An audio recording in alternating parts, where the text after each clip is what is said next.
When installing a 100 amp feeder to a mobile home, the National Electrical Code, or NEC, dictates the appropriate wire sizes for safety and compliance.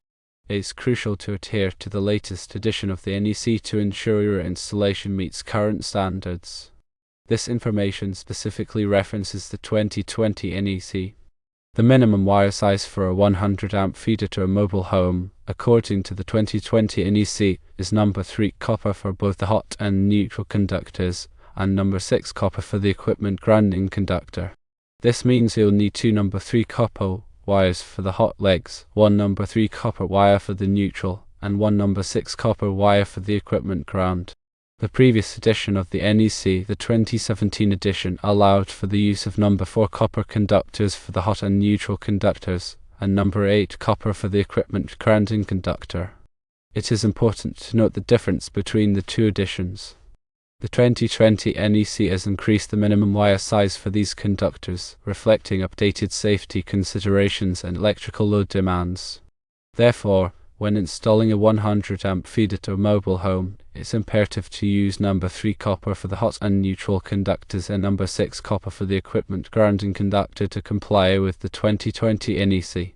Using smaller wire gauges than specified can lead to overheating, voltage drop, and potentially hazardous conditions. Always consult the latest edition of the NEC and local electrical codes for the most up-to-date requirements in your specific area, as local amendments may exist. Here is a breakdown of the key components and considerations for installing a 100 amp feeder to a mobile home. Firstly, the hot conductors carry the electrical current from the power source to the mobile home's electrical panel. Secondly, the neutral conductor provides a return path for the current, completing the electrical circuit. Thirdly, the equipment grounding conductor provides a low impedance path for fault current to return to the source, tripping the breaker and preventing electrical shock hazards. The importance of proper grounding cannot be overstated. It's a critical safety measure that protects occupants from potential electrical hazards. When selecting and installing conductors, consider the following points. 1. Ensure that all conductors are properly insulated and rated for the voltage and amperage of the feeder. 2. Use appropriately sized conduit or cable assemblies to protect the conductors from physical damage. 3. Make sure all connections are tight and secure to prevent overheating and arcing. 4. Always follow the manufacturer's instructions for installing connectors, lugs, and other hardware. 5. Use the correct tools for stripping, crimping, and terminating wires to ensure proper connections.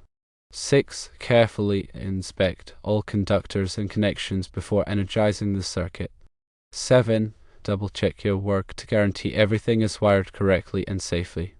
In addition to the wire size requirements, the NEC also specifies requirements for overcurrent protection, such as circuit breakers or fuses. The 100 amp feeder must be protected by a 100 amp circuit breaker or fuse at the supply end.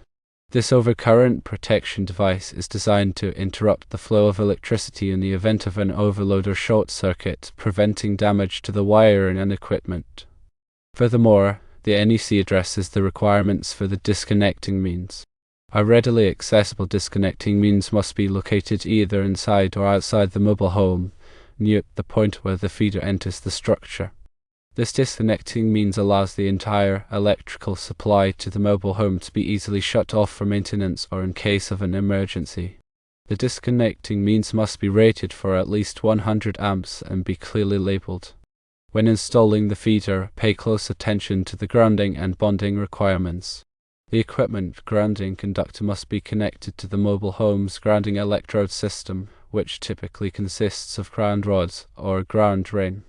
The grounding electrode system provides a path for fault current to earth, further enhancing safety. Additionally, all metallic enclosures and equipment must be properly bonded together to ensure a low impedance path for fault current. This bonding helps to minimize voltage differences and prevent electrical shock hazards. Furthermore, the NEC provides guidelines on the installation methods for conductors and cables. Conductors can be installed in conduit, cable trays, or directly buried, depending on the specific application and local requirements. When burying conductors, make sure they are installed at the correct depth to prevent damage from digging or other activities. Also, Use appropriate warning tape or markers to indicate the presence of underground cables. Always consult with a qualified electrician or electrical inspector to ensure your installation meets all applicable codes and regulations. Electrical work can be dangerous, and it's essential to have the necessary knowledge and skills to perform the work safely. A qualified electrician can provide guidance in the proper wiring methods, grounding techniques, and overcurrent protection requirements. They can also inspect your work to ensure it complies with all applicable codes. Remember that electrical codes are constantly evolving, so it's essential to stay up to date with the latest requirements. The NEC is revised every 3 years, and local jurisdictions may adopt amendments to the code. By staying informed, you can ensure that your electrical installations are safe, reliable, and compliant with the latest standards. To reiterate, the 2020 NEC mandates the use of number 3 copper for both the hot and neutral conductors and number 6 copper for the equipment grounding conductor when installing a 100 amp feeder to a mobile home. This requirement is designed to enhance safety and prevent electrical hazards. Always follow the code requirements and consult with a qualified electrician to ensure a safe and compliant installation. The importance of proper wire sizing and grounding cannot be overstated. These are critical safety measures that protect people and property from electrical hazards. By adhering to the NEC and using the correct wire sizes, you can ensure that your electrical installations are safe, reliable, and compliant with the latest standards. Always prioritize safety when working with electricity and consult with a qualified professional if you have any questions or concerns.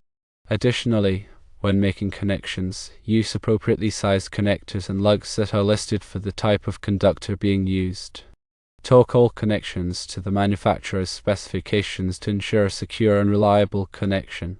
Loose or corroded connections can cause overheating, arcing, and potentially lead to a fire. Regularly inspect your electrical system for any signs of damage or deterioration. Look for cracked or brittle insulation, loose connections, or corroded terminals. If you notice any problems, have them repaired by a qualified electrician as soon as possible. Neglecting maintenance can lead to more serious problems down the road. When working on electrical equipment, always energize the circuit before starting work. Use a voltage tester to verify that the circuit is dead before touching any wires or components. Never assume that a circuit is energized simply because the breaker is turned off. Always double check with a voltage tester. Wear appropriate personal protective equipment, such as safety glasses and insulated gloves, when working with electricity. This will help to protect you from potential hazards such as electrical shock and arc flash. If you are not comfortable working with electricity, hire a qualified electrician to do the work for you. It's better to be safe than sorry. Electricity can be dangerous if not handled properly. In summary, remember the 2020 NEC requires number 3 copper for the hot and neutral conductors and number 6 copper for the equipment grounding conductor for a 100 amp feeder to a mobile home. Always prioritize safety and consult with a qualified electrician to ensure a safe and compliant installation.